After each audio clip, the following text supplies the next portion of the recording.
letaknya di dada sebelah kiri. Hanya sebesar telur burung merpati, terbuat dari cahaya nur, itu bersih. Akal Allah letakkan dalam hati, bukan di otak. Makanya gajah walaupun otaknya besar, dia nggak tahu, nggak berakal. Ibunya dikawin. Monyet otaknya ada, tapi nggak berakal. Manusia kan otaknya ada, profesor doktor nggak sholat. Apa dia nggak tahu Allah menciptakan dia? Tahu dia profesor doktor. Kenapa dia nggak sholat? Dia kotor. Akalnya nggak bermanfaat. Kenapa? Karena akalnya dalam hati. Ya, kalau hatinya kotor, akalnya udah bisa ngelihat keluar. Coba kalau kita naik mobil, jendela-jendelanya itu dicat pakai aspal, cat hitam pakai aspal, kita di dalam kelihatan nggak keluar. Walaupun mata kita tajam, belum pakai kacamata, bakal kebelusuk masuk jurang gitu.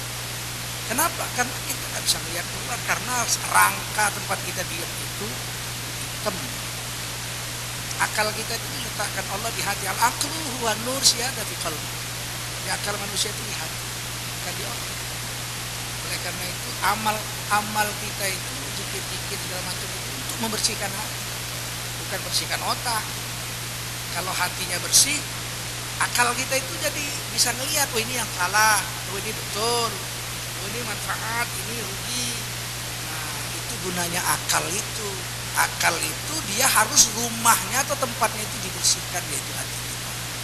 Kalau kita buat satu dosa dia hitam satu, buat satu dosa lagi hitam, ceritain orang satu hitam lah, berapalah kalau sebesar telur burung merpati, 1000 kali buat dosa kecil sudah hitam semua. Istighfar hapusan, istighfar lagi hapusan, bersih. Sholat hapus semua, puasa 1 bulan hapus, bersih lagi hati. Sehingga akal kita bisa melihat yang baik dan yang betul, yang salah atau yang jelek, yang halal atau yang haram bisa dilihat. Itu gunanya hati. Kalau hati itu terus-terusan diisi dengan dosa, nggak pernah dibersihkan, dia lama-lama hitam. Udah hitam lama-lama berkarat.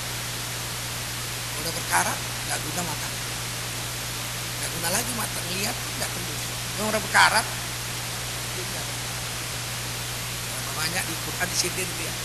Orang punya kuping, tapi kupingnya bisa dipakai untuk mendengar kebenaran, matanya nggak bisa lihat kebenaran, mulutnya nggak bisa ngomong kebenaran. Lagi ketika Quran, orang seperti ini kayak binatang aja, karena akalnya nggak bisa lagi berfungsi. Nah, binatang kan akalnya nggak berfungsi. Manhum adal kadang-kadang lebih jahat. Akalnya jadi membuat dan membuat. Nah, oleh karena itu jangan berhenti membersihkan hati. Kalau hati itu nggak dibersihkan, Allah ceritakan dalam Quran surah Al-Mutaffif, kalla bal rona ala qulubihim ma kanu yaksibun. Jangan begitu, sekali-kali jangan. Sesungguhnya telah apa? Berkarat, rona, berkarat ala qulubihim, hati mereka itu, maka kanu yaksibun, karena banyaknya dosa yang mereka. Kalau udah berkarat, mati dia. Khatamallahu ala qulub, mati hatinya. Wa ala sam'ihim, kuping enggak ada manfaat lagi, mati. Wala absarihim, matanya mati. Isyawah, ada dinding yang membatasinya.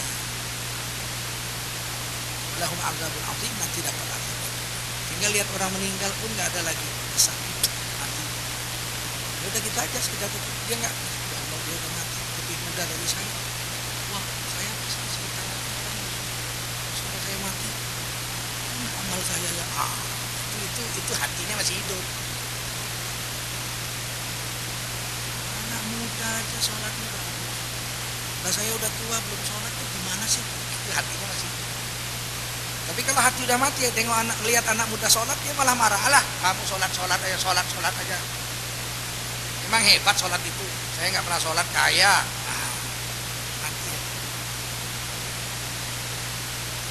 Ciri-ciri hati mati, nah, itu bisa dilihat.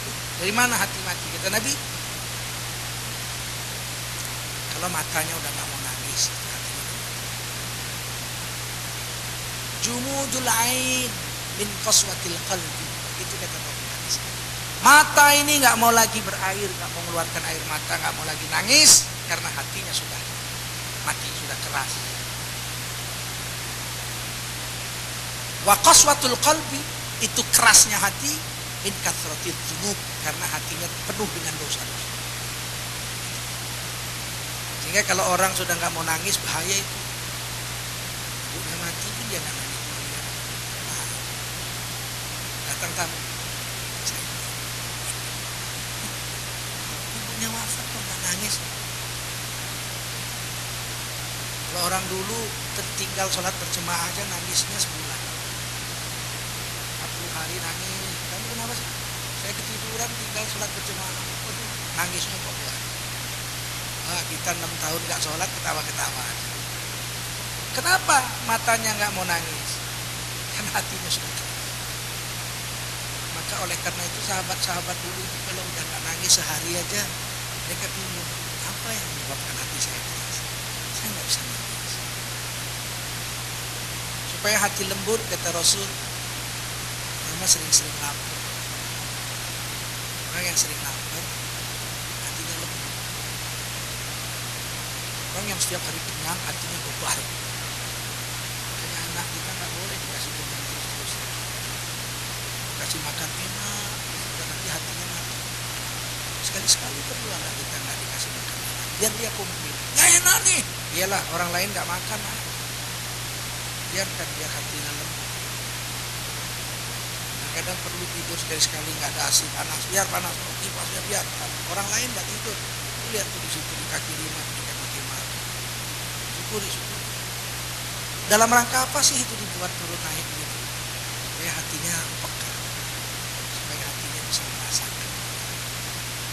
Lapar itu menyebabkan hati lembut. Terus apa lagi supaya hati lembut? Seringlah bergaul dengan orang-orang miskin. Kita akan merasakan alhamdulillah saya tidak seperti itu. Bergaul. Kalau kita menjauhi orang-orang miskin dan kita bergaul sama orang kaya saja, hati kita keras. Bahkan cenderung rasa angkuh dan sombong lihat orang miskin begini. Padahal dia miskin juga, cuman berkawan sama orang kaya aja. Mana-mana naik mobil orang kaya karena temennya gitu. Dia sendiri nggak punya sepeda pun nggak punya. Tapi lihat orang naik sepeda begini. Hatinya keras. Sering-sering berkawan dengan orang miskin. Hati lembut. Kemudian hati lembut ini banyak zikir. Banyak duduk astagfirullah. Yang paling manjur ketika kita lagi sendiri, hati lagi syahdu, lagi tenang, hati itu tenang, zikir.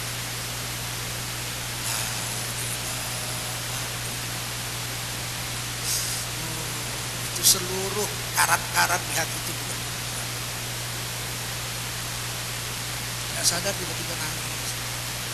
Orang yang dapat tempat di kaki aras di hari kiamat, orang yang ketika bersendirian ingat dosa yang lalu, ingat air matanya mengalir di pipinya. Orang ini dapat naungan di bawah aras, perlunya nangis. Karena mata tidak mau menangis kalau hati keras. Maka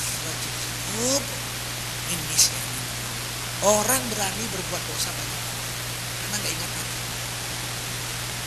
Kalau ingat mati siapa yang berani? Karena kalau kira-kira malam ini datang mereka mau ibu, besok jam 7 pagi ibu saya jemput, berani nggak buat dosa? Makan aja nggak mau lagi. Makan dulu jam 7 mati buat apa Pak? Orang berani berbuat dosa karena nggak ingat mati, kiranya dia masih hidup lama. Padahal berapa banyak orang yang hari ini masih sehat, besok kita dengar kabar kawan yang sebaya saya di USU 13 orang sudah mati. Berarti mati di bawah mati. Akhir kan Medan juga mati. Siapa berapa? Udah berapa mati kawan? 13 mati kawan saya yang umurnya 50. Kita bahaya. Ingat mati, tidak berani berbuat dosa. Kalau nggak berani berbuat dosa hati jadi kalau hati lembut nangis sering. Wa kathratu dzunub min yasna.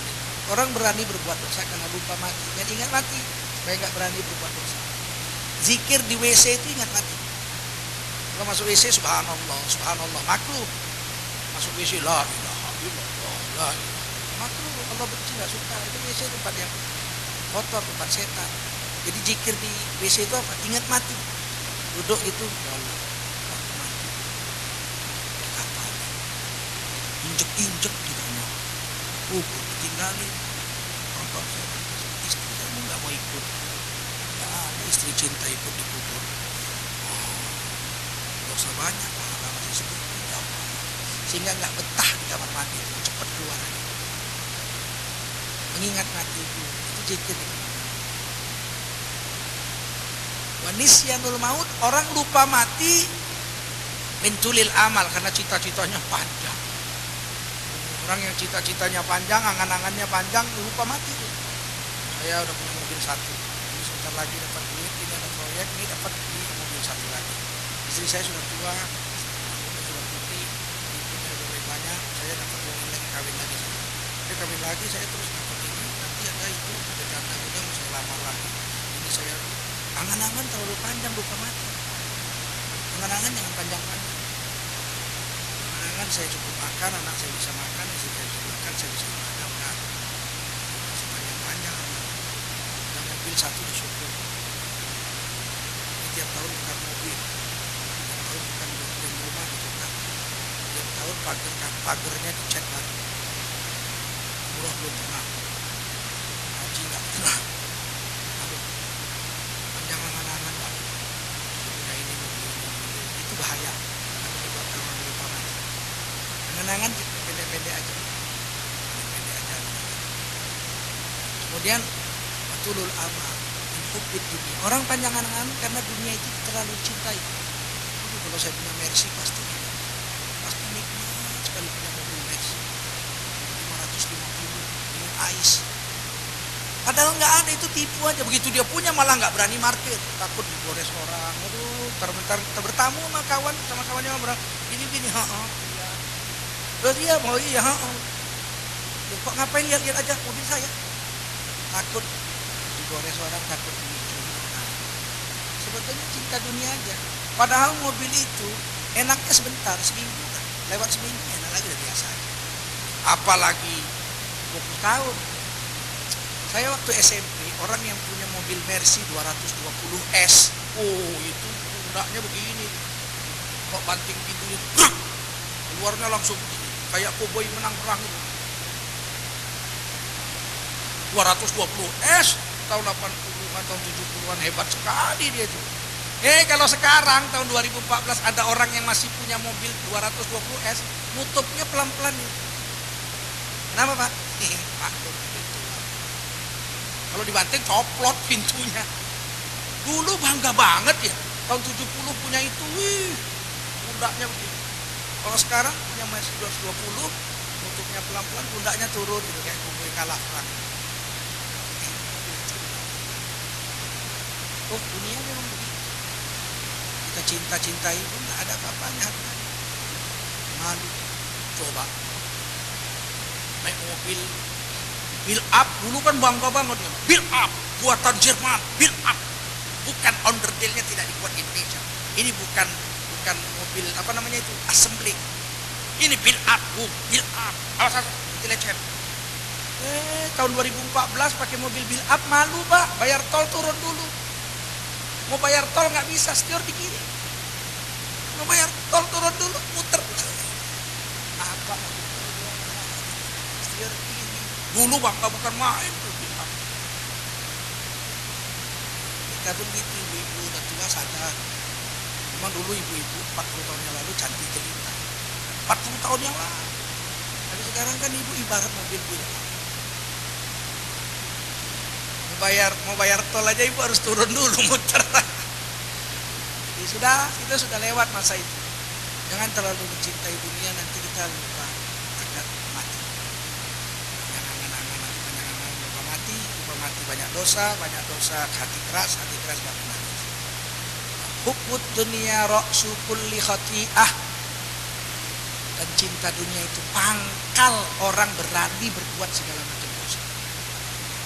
Kenapa orang mau korupsi? Pada korupsi itu resikonya dipecat, masuk penjara, ya kan? Malu. Kenapa tetap berani? Karena cinta dunia. Cinta dunia menyebabkan orang nekat untuk melakukan dosa-dosa. Langkah sedihnya juga ada itu. Kawan kita di Indonesia itu kan masuk penjara seumur hidup. Untuk apa punya uang 1 triliun pun gak ada gunanya kalau penjara seumur hidup. Siapa yang menikmati duit itu? Bininya mana? Dia di penjara. Rumahnya gedung besar, 1 lapangan bola, tapi dia tidurnya di kamar 4x3 meter, jendela semua besi. Jendela besi semua. Penjara.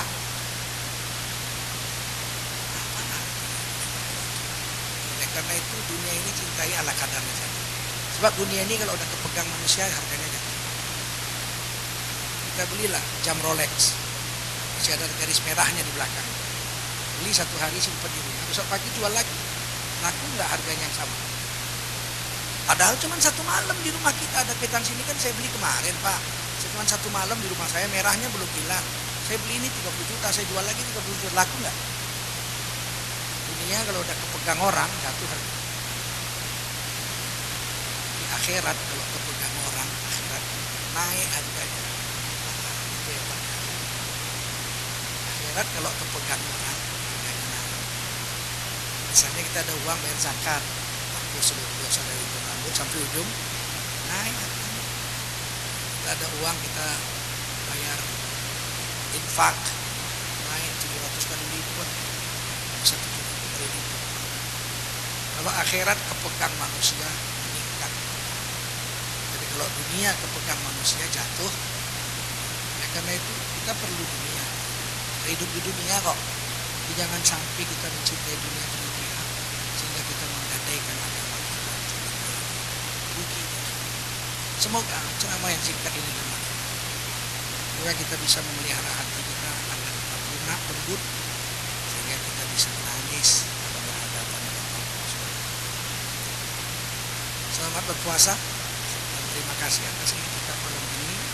Semoga kita masih sempat itikaf sekali lagi untuk 3 kali lagi sebelum kita mengakhiri puasa Ramadan tahun ini. Semoga kita kembali fitrah suci murni seperti bayi yang lahir dari rahim ibu.